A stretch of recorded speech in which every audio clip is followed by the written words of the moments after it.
In die doringboom wat so 'n somer is, loom Sondag met in die lower, onverwags stil oordag 'n uil. Onvanpas.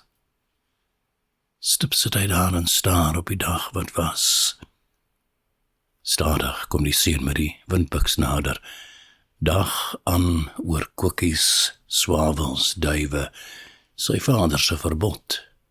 Jy skiet al nie, bly by spreeu en vink. Kruip, probeer hy nou in die hitte dink. Die uil is nooit genoem.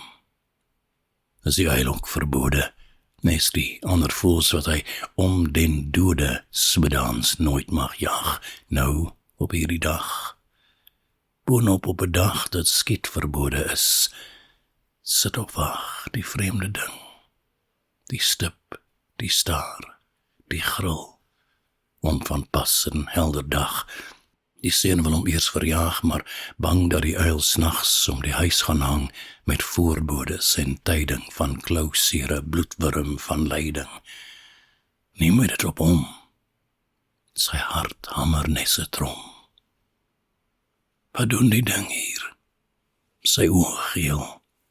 Wat mag buitentyds nou gebeur? Hoort jy in die nag, maar klim jy uit jou aard, uit die groot verwag, om jou te verbeel hier nou, burger van die nag. Helder dag sit jy daar, stoer, tuis, 'n duiwelse prag, hier by hom die donker prins van die nag. Iets is nou verkeerd in hierdie windbuksmik. Hierna is alles boos verbeeld, ongeskik, verdoem en buitesinnig vry.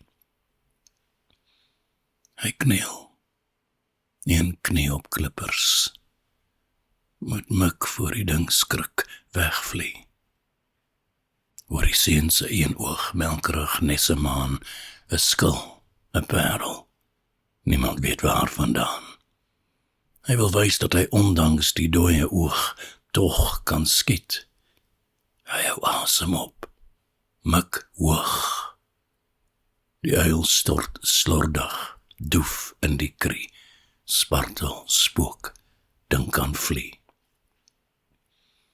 Die seentjie voor sy mond kom buk, die uil van digby skrik, sy een vlerk ruk, uit sy snavelhuis sleg gekwes, naast die bitteroog wat die seun nou bles.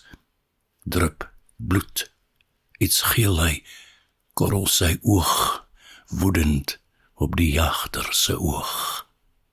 Skielik uit, skiet sy klou, om die seun se duim vas te hou. Die uil kyk die kyk van boos, van toer, die seun kry sy hand nooit terug. Dis verloor. En dekades later voel hy nog die vloek, wanneer hy werk aan 'n boek, elke boek, uit 'n dooie Sondagmiddag ver gehaal, en die orde van dinge destyds reeds geval. Altyd by hom die uil se gryp, hoe ook al hy die herinnering slyp, die uil se klou, bly lewenslang sy hand vashou.